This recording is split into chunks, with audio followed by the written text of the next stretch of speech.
everyone. Thank you for joining us for this week's episode of the Armed with Reason podcast brought to you by GVpedia.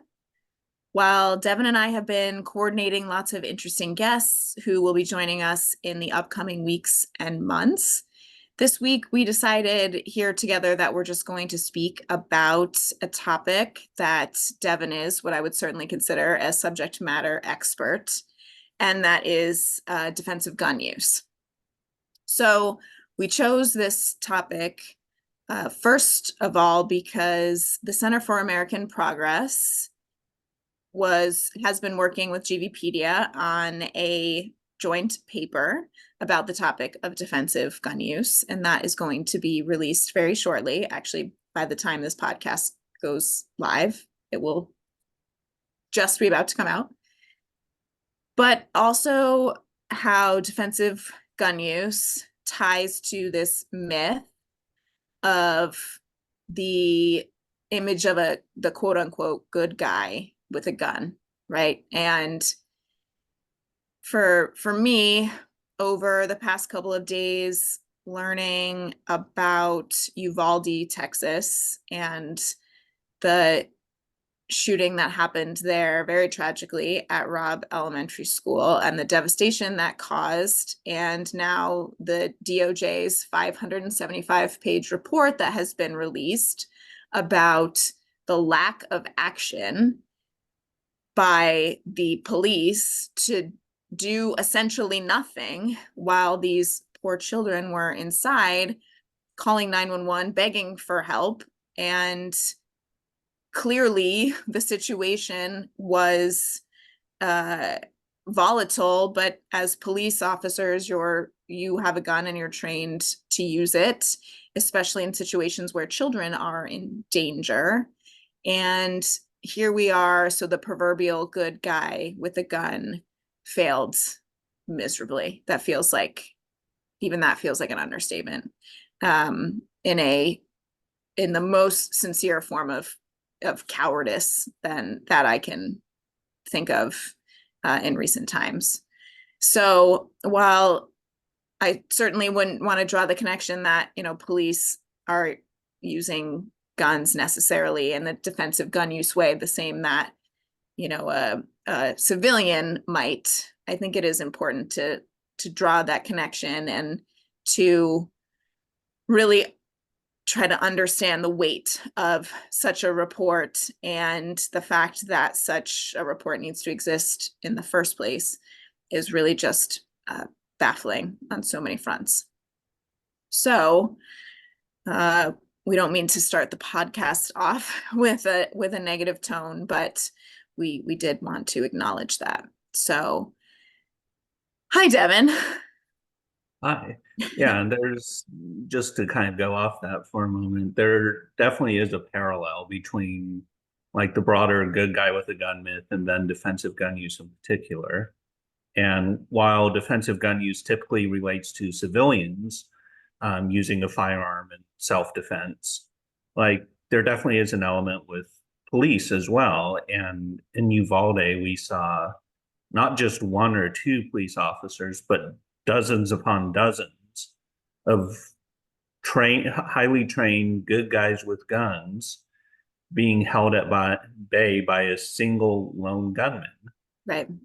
Because they were scared to go in there and face the firepower of the AR-15. And like this was obviously a dereliction of duty at like the most profound level.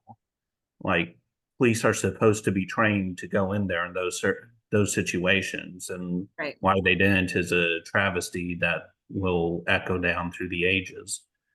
But I think it puts the lie to the whole idea of like the gun being this sort of magical sword and shield where if you wield one, all the bad guys will flee from you, and it's going to be like an automatic button to prevent bad things from happening. And we just saw in that case that it clearly wasn't. Right. Like the only way to stop a bad guy with a gun was not a good guy with a gun or dozens of good guys with a gun in that case. And pretending that civilians are going to do much better in those sort of situations is one of the major myths out there, and Right. one that we're going to get into in this podcast. Yes, absolutely.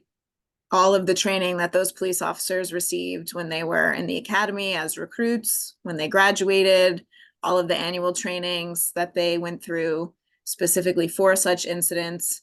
And on top of that, swearing an oath to put other people's lives before your own.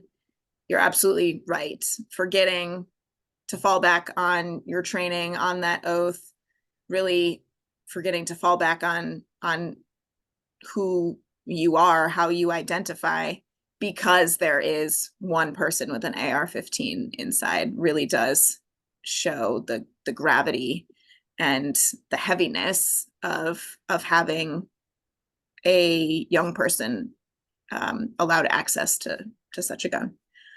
Okay, so we're gonna jump into the defensive gun use piece of this podcast. So first, Devin, let's just start with the basics. So what does the term defensive gun use mean? So, at its most basic, it means a civilian as opposed to somebody in law enforcement or the military using a gun defensively. What's that mean? So, it can mean firing and shooting somebody in self defense. It can mean merely brandishing a firearm in self defense.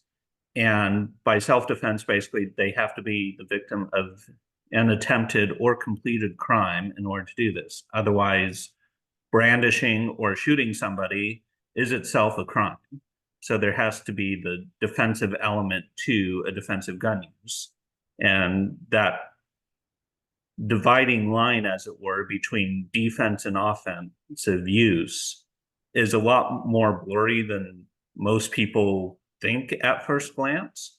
And we'll get into that in a little portion. But at its very core, it's using a gun defensively. The gun does not have to be fired in order for it to be counted as a defensive gun use. And we hear banter around this topic rather regularly, whether it is specifically calling out using the term defensive gun use or using the term a good guy with a gun. The only way to stop a bad guy with a gun is a good guy with a gun. But why is that? What is the controversy around this topic specifically? Right. So the core controversy is whether guns on net save more lives or cost more lives or do more harm than good. And from the pro gun side of the issue, the answer is that, or the claims are that there are millions of defensive gun uses every year. Those defensive gun uses are overwhelmingly beneficial for society, and that it's the most effective means of self-defense of preventing injury. So from the pro-gun side, while there's a lot of tragedies that happen with firearms, there's also a lot of potential lives saved from firearms. And now what the best research shows is that's not the case. In fact, there are vastly more harmful uses than quote unquote beneficial uses with firearms. And so that's kind of where the core controversy lies. And it does tie a bit into everything in the gun violence prevention debate. Because if the pro gun side were correct, and to be clear, they aren't, that the only way to stop a bad guy with a gun is a good guy with a gun, and that more guns everywhere is the best way to prevent America's gun violence epidemic, which, if you think about for more than 2 seconds, doesn't make much sense, but it's the argument that is made.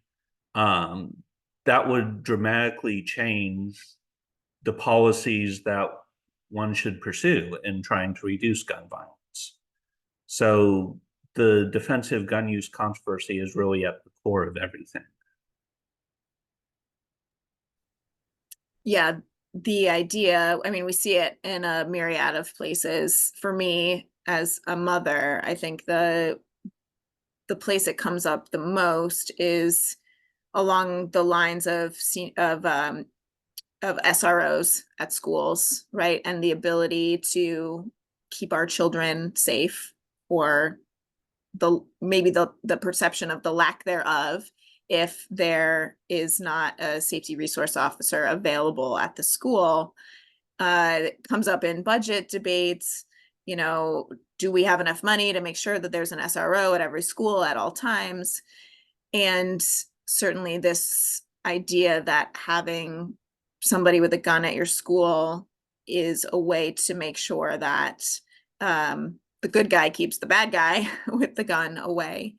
But, we've seen time and again situations where we have school shootings where there are SROs present, and it's the perfect example of the good guy with the gun is unable to stop the bad guy with the gun for a variety of reasons. And we've brought up on the podcast before the shooting in Maine in the fall, and in a place where guns are pretty common in the state of Maine, for that shooter to have made it to two public spaces and for nobody to have been able to respond and neutralize the shooter, I think also says something about this idea of a good guy with a gun versus a bad guy with a gun.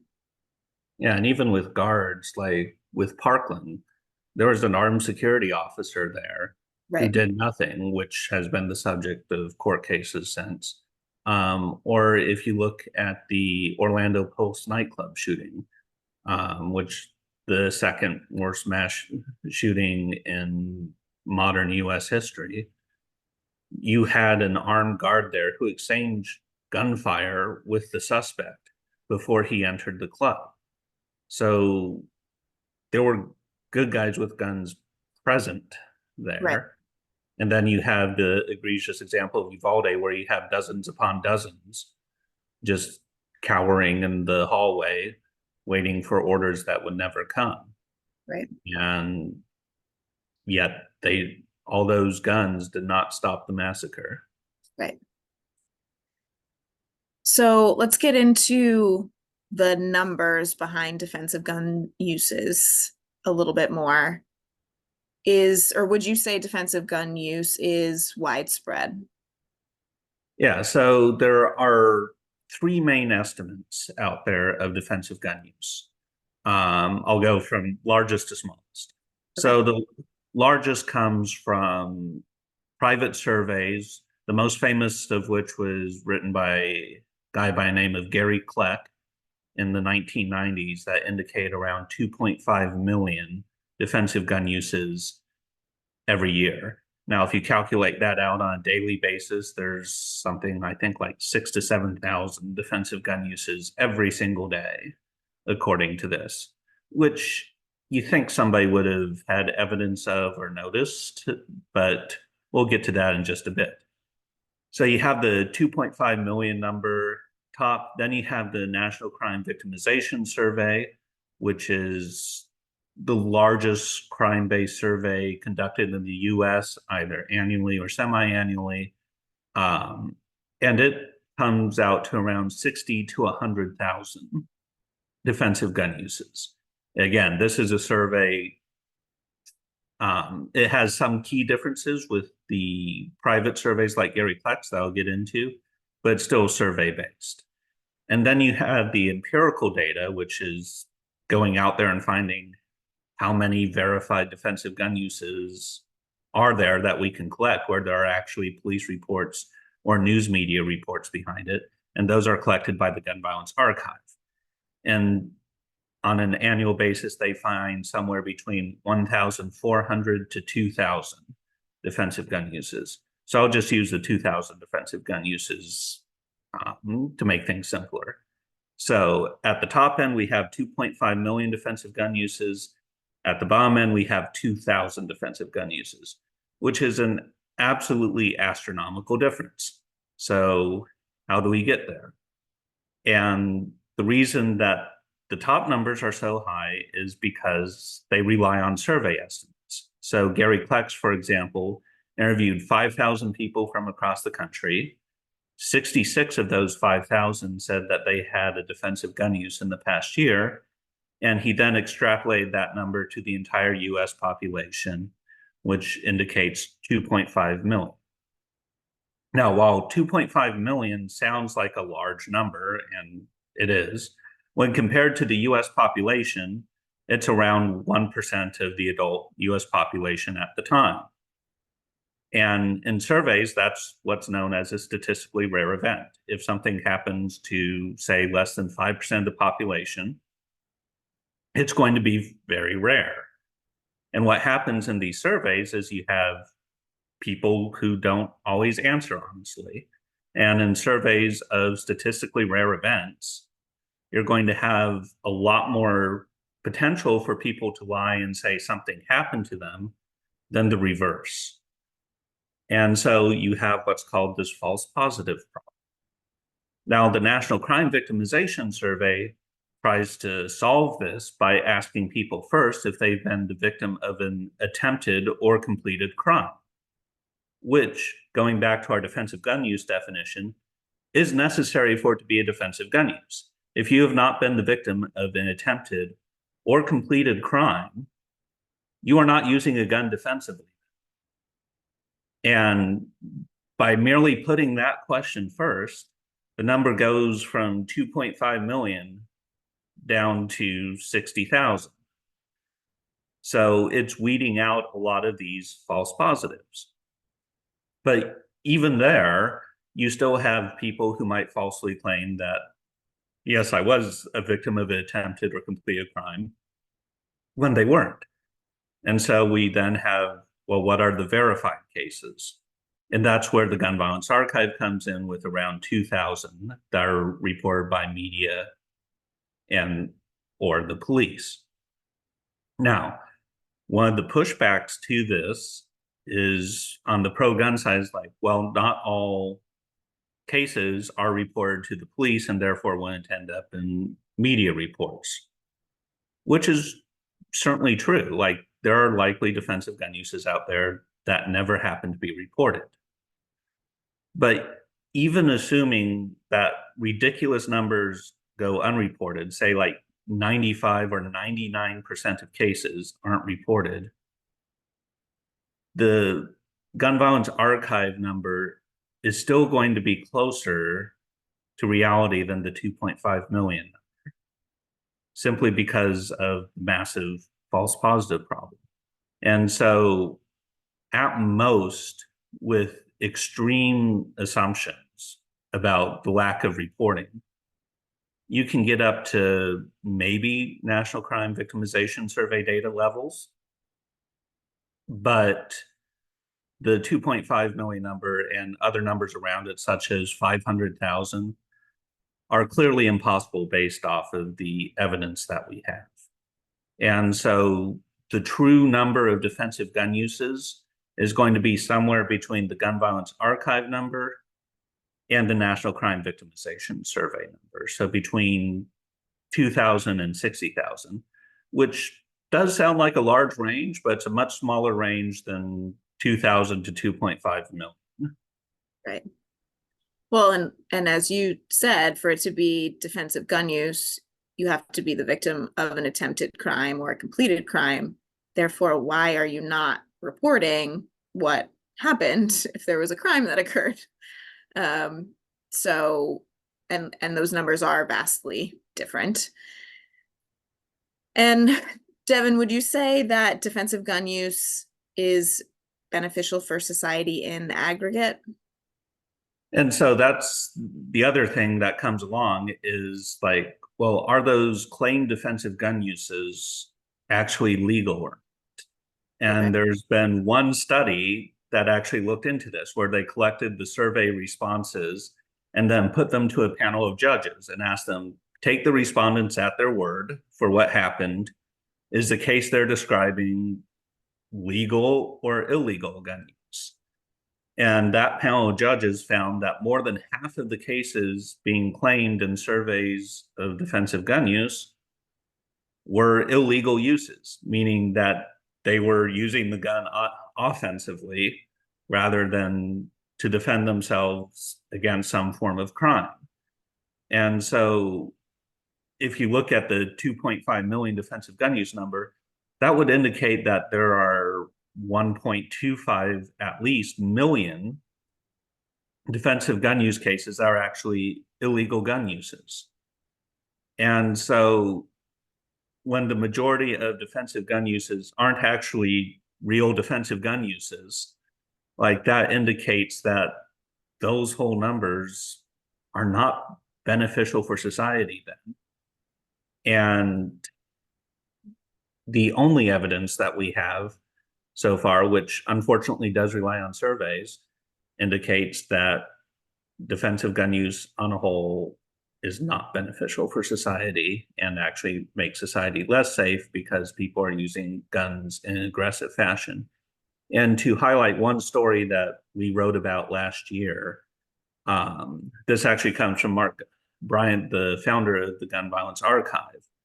So he was perusing one of the numerous gun forums out there, and he ran across this "You won't believe what happened to me" story on there. And the story, this older white guy was walking out of this theater with his wife, and he noticed three black men in hoodies approaching.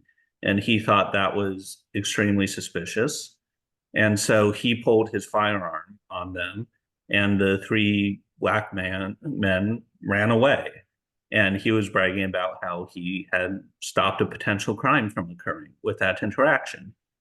The same day, Mark Bryant is on the phone with the assistant district attorney for this town. And he was like, "You will not believe what happened to me like last night. My brother and I and a friend were walking to the movies, and all of a sudden, this white guy pulled a gun on us out of nowhere, and we had to scatter." And keep in mind, this is an assistant district attorney. His brother was a medical student, as was his friend. And it was the exact same incident, of course. Now, if the white guy had been surveyed by Gary Kleck, he would have been, "Oh, absolutely, I use my gun defensively." Right, right. But as any objective observer would see, when all the facts were present, that was obviously an offensive gun use. And that's one of the major problems with the surveys of defensive gun uses, is they just take the person's word for what happened. Right. When in reality, the truth isn't necessarily in the eye of the beholder in that situation, right? It depends on the perspective that you have. That's very interesting. And it's a good thing that I mean, depending on the state you live in, I guess, if that gentleman had fired his gun, right, that situation would have unraveled for a variety of reasons. But unfortunately, we know in the history of the United States, you don't have to look back very far for somebody to say, yeah, I brandished my gun and I fired because I thought this person was going to do X, Y, Z, and it ends up resulting in somebody very seriously injured or dead. And depending on stand your ground or other laws, really impacts what happens to the individual who did the shooting in the first place. But that's a podcast topic for for another day. And so we've been on the podcast for a couple minutes here discussing the intricacies of defensive gun use and the myth of the good guy with the gun stopping a bad guy with the gun. But why, at the heart of the debate, why does the defensive gun use conversation matter? Yeah, and so as I kind of alluded to very early on, it's at the heart of everything to a degree. One of the main reason that pro-gun advocates across the country oppose various gun laws meant to save lives is because they believe that those gun laws will make it harder for people to defend themselves with firearms. And they think that the best defense against America's gun violence epidemic is even more guns out there on the streets or and in homes as well, even though the overwhelming academic research shows that having a gun in the home doubles your risk of homicide, triples your risk of suicide, regardless of who you are. And more guns on the street, where we've had the explosion of right to carry laws and permitless carry laws, have seen increases in aggravated assaults and even murders. So the but defensive gun use at its core is behind all that opposition. And if it weren't for the defensive gun use myth, there wouldn't be nearly the push to sell as many firearms and get as many people owning firearms as possible. There wouldn't be the rush after any sort of tragedy for people to go to guns as safety. The defensive gun use myth is why average people, when they think of guns, they think it's going to protect them. You have more than 60% of Americans thinking that a firearm will keep them safer. And that's a direct result of the defensive gun use myth, which has been strategically put out there by the NRA and other pro-gun groups. The NRA information director, I think it was back in 2021, is on record basically saying that no matter what the policy is, defensive gun use is going to be at the heart of their messaging because they know that's what sells guns. And it's this myth that helps prop up that money machine for the gun industry and unfortunately continues the spread of firearms that cause more harm to communities. Yeah, when we had Jennifer Massey on of the Trace a couple weeks ago, we were talking about the media, and she made mention of how, a mass shooting might stay, depending on where it happens, who it happens to, and the scale, might stay in the media for an extended period of time. And what ends up happening in those situations, depending on how the story is told, is that it elicits the sense of fear, and that fear is what can drive gun sales in those situations, which obviously, as we know, right, the more guns there are, the more risk there is, but you have to do some real digging, or know the places to go to find the real answers related to the number of guns and how dangerous they are, to know that, rather than the human instinct, which is to protect yourself and your family, which is what drives you to respond to a tragedy by going out and buying a gun. Yeah, and in fact, on a personal note, like I was out with friends like a month or so ago. I don't get out much. Um, and one of the women there was like I brought up like what I had been doing over the past couple years or so. It'd been a while, so we were catching up, and I mentioned like gun violence prevention, and she was like, "Oh, gun violence prevention is fine, but being a single woman in her 20s alone is scary out there, so I need a gun," sort of thing. And it's just this instinctive reaction to safety means a gun, and that comes from this defensive gun use myth. Right, absolutely. And in that situation, rattling off statistics about defensive gun use or about injuries related to having a gun in the home, you can rattle them off until you're blue in the face, and it's probably not going to make a difference for that individual, right? They are nervous and they feel like they need to do something to make sure that they are safer, and so that is with arming themselves. But that whole conversation is something that we here at GVpedia try to educate folks about, is how to talk to individuals who feel like guns make them safer, or that they need it to protect livestock or their family or their property or whatever it might be. So feel free to come back here to learn more. Check out our Fire Hose of Falsehood project. Right. How to have conversations with individuals. Yes, the fire hose of falsehood. So, and I think when I was speaking before, I said SROs were safety resource officers, they're school resource officers. So this is me just making my editor's correction here. So, Devin, any final thoughts that you have for our listeners on whether it's defensive gun use myth or good guys with guns, bad guys with guns, or anything in between? I think overall, if you're interested in learning more, you can check out our defensive gun use article on GVpedia. You can subscribe to our Substack with a lot more content on defensive gun use, and stay tuned for our paper with the Center for American Progress on defensive gun use that should come out shortly after you listen to this. Yes, if you become a subscriber on our Substack, which is called Armed with Reason, just like the podcast, we will be putting out that Center for American Progress paper shortly after it is released. And like I said in our opening, we are excited about some of the really fascinating guests that we have lined up for the next couple of months. And as always, if you have any topics that you would like us to discuss here on the podcast, feel free to find us on social media, send us an email, send us a Facebook message, whatever it might be, because we certainly want to produce content that who those of you who are listening would feel like you can learn something from. So just let us know what you come up with and we'll see what we can do. Thanks All for listening. right. Yes.